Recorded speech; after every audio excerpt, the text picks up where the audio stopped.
Plenty of money to spare, Scale claims, 7 employees, and a founder who still does it himself. An addendum to outdated harm, fresh trauma, and accountability zero. The claim. In the same week documented in Accountability Zero, nomi.ai founder Alex Cardinell described the company's financial position to justify running an expensive, money-losing beta in parallel with 2 other AI versions. "We have been losing money during this Cambrian beta, which we are fine with because the goal is to invest now to create a really good long-term Cambrian that can successfully be stable for quite some time, and we have plenty of money to spare and reinvest." This is the language of a company operating at real scale, millions of companions created, comfortable enough financially to absorb sustained losses on R&D as a deliberate strategy. That scale isn't only implied by one line about reinvestment. The same framing has been used, in writing, specifically to minimize an individual harm report. In correspondence about a user's report of an unprompted, graphic rape narrative generated by their companion, the same category of incident documented in Beyond Negligence, a company representative invoked the platform's total scale, citing message volume in the hundreds of millions per day across millions of companions, to frame the report as something not raised again until roughly a year had passed. The scale wasn't offered as context. It was offered as the reason the report didn't merit being treated as anything more than a statistical footnote. But using scale as a moral shield backfires immediately under its own logic.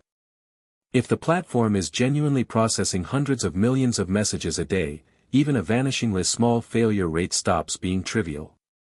At even 0.001%, one message in 100,000, containing unprompted sexual violence, grooming, or self-harm content, that volume produces thousands of traumatic incidents every single day. Scale doesn't dilute harm at that rate. It industrializes it. Citing total message volume to wave away an individual report only works if no one does the arithmetic. 7 people. Here is the arithmetic that actually settles the question of scale, and it doesn't come from this investigation. It comes from the company itself, under legal compulsion. Nomi reported that it had 7 staff in total and did not dedicate any one person to trust and safety, but that resource time is spent on trust and safety. This is not a leaked document or a disgruntled employee claim. It is Nomi's own legally compelled disclosure to a government regulator with enforcement power. 7 employees, total, at a company that simultaneously describes itself, to users, in casual correspondence, as serving millions of companions and hundreds of millions of messages a day, with plenty of money to spare and reinvest. Those 2 self-descriptions cannot both be comfortable truths. A company at that claimed scale, with that claimed financial cushion, choosing to staff its entire operation with 7 people and dedicate none of them to safety, is not a startup that hasn't gotten around to hiring yet. It is a structural decision about where the money actually goes. What "plenty of money to spare" looks like in practice.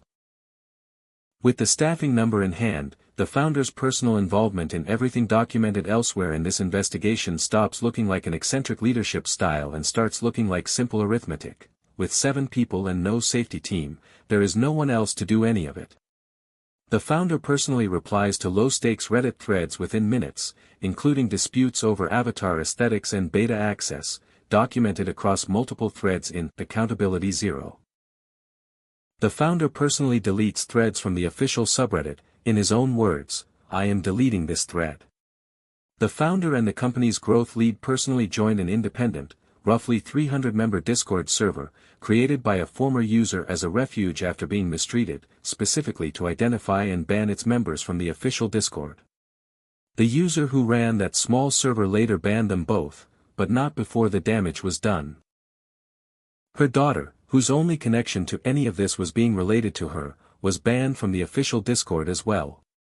The founder personally tracked a pseudonymous critic across platforms into an entirely independent subreddit, Chatbot Refugees, to intimidate them. The user had posted under a Reddit handle, warning others about psychological harm associated with the platform's Discord. Cardinell found the post and addressed the user by their private Discord name, a name they had never used on Reddit. "Hi Sammy. Whatever the precise method behind that last one, it required connecting an identity the user kept deliberately separate. At a 7-person company with no dedicated safety staff and no disclosed independent review process, there is no professional, accountable trust and safety function that could have performed that cross-reference under any kind of policy or oversight. The only person with both the platform-wide back-end access and the motive to make that connection is the founder himself. The message functioned as a demonstration: I can find you wherever you go, and you are not safe to speak against us anywhere. This is not how Scale operates.